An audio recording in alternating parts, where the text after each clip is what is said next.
নমস্কার, জয়তারা। সিংহ রাশি 2026-এর মার্চ মাসটা কিরকম যাবে বলে দিচ্ছি। যারা ব্যবসা করছেন ঠিকঠাক যাবে, শেষের 7টা দিন সামলে। যারা চাকরি করছেন একদম অ্যাভারেজ, খুব ভালো না খুব খারাপও না, ঠিকঠাক, মানে যেরকম হয় আর কি ডেলি বেসিসে।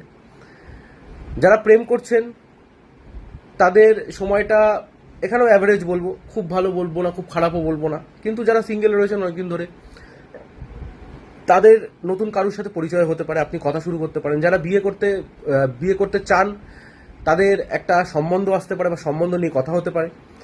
যারা অলরেডি বিয়ে করে ফেলেছেন তারা কোথাও ঘুরতে যেতে পারেন। শরীরের দিকে যদি আসি তাহলে বাড়িতে কিন্তু যাদের অলরেডি অনেকদিন ধরে কোনো রোগে ভুগছেন তাদের দিকে একটু নজর দিন।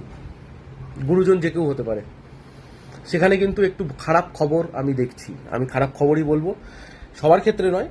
যারা ক্রনিক ডিজিজে ভুগছেন, অনেকদিন ধরে ভুগছেন, তাদের ক্ষেত্রে বলছি। তো একটু নজর দিন।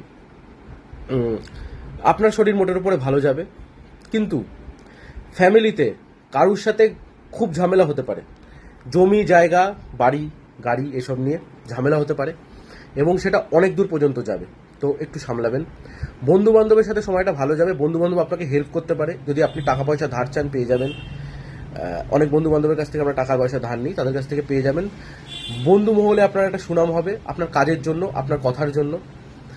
আর নিজে এই সময় আপনি যারা বিশেষ করে বাইরে পড়তে যান বা বাইরে ব্যবসা করেন তাদের জন্য খুব ভালো সময়। আপনার একটা যোগাযোগ আমি দেখছি যে বাইরে আপনার অনেকদিন ধরে চেষ্টা করছেন আপনার ব্যবসাটা বড় হোক, বাইরের রাজ্যে যাক, এটা হতে পারে। আর নিজের কুণ্ডলি চেক করার জন্য প্রধান নম্বরে যোগাযোগ করুন। ধন্যবাদ।